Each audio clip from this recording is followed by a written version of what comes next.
Today, Senate Democrats will have their 8th chance to end this mess by passing our clean, nonpartisan continuing resolution, the government funding bill that would end all of this immediately.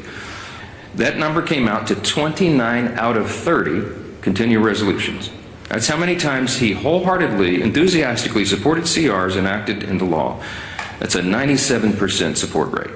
Welcome to day 14 of the Democrat-led government shutdown.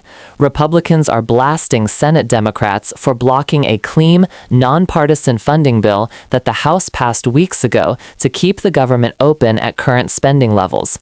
GOP leaders say Democrats' counterproposal demands $1.5 trillion in new spending and includes what they call absurd provisions, restoring taxpayer-funded benefits for undocumented immigrants, removing work requirements for able-bodied adults, and sending millions overseas for foreign climate and social programs. Welcome to day 14 of the Democrat government shutdown.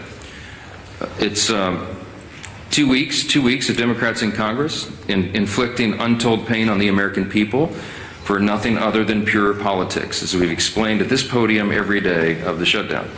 Today, Senate Democrats will have their 8th chance to end this mess by passing our clean, nonpartisan continuing resolution, the government funding bill that would end all of this immediately. Over 3 weeks ago, the House passed that bill, and you all know the details of it. It is completely clean. There are no policy changes, no partisan riders, no gimmicks or tricks at all. All it does is keep the lights on at the current funding levels for a few extra weeks while we complete the normal appropriations process. Now compare that to the Democrats' counterproposal. They're demanding $1.5 trillion in new spending paid for by American taxpayers.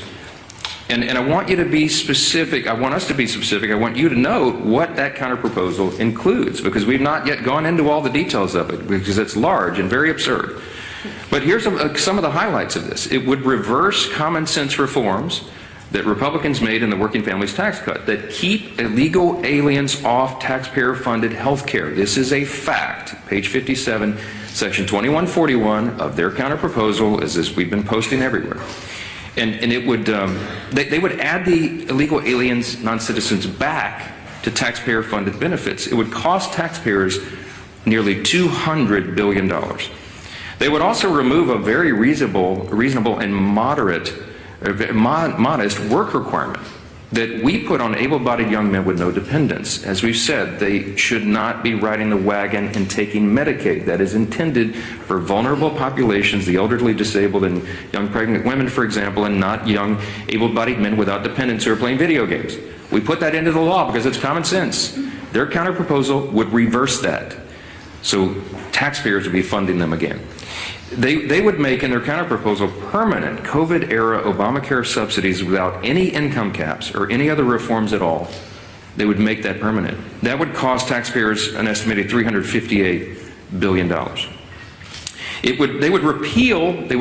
would take away the $50 billion that we put into the law to support rural hospitals. They would remove that. And they would send $500 million to liberal news outlets by refunding the Corporation for Public Broadcasting.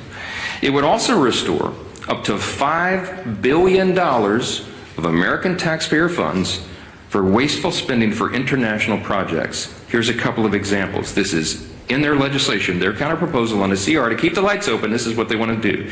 They want to spend $24.6 million of your hard-earned dollars as a taxpayer for climate resilience in Honduras. They want to spend $13.4 million for civic engagement in Zimbabwe. They want to send $3.9 million for LGBTQI+ democracy grants in the Western Balkans.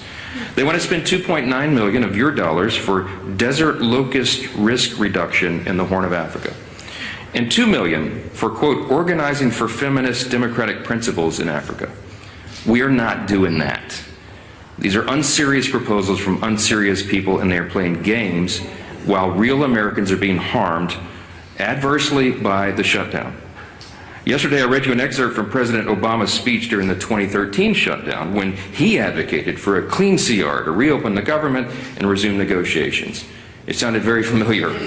Democrats cheered him on back then, including Chuck Schumer. He himself said some Republicans' refusal to support a clean CR back then was, quote, the politics of idiocy. Take him at his word.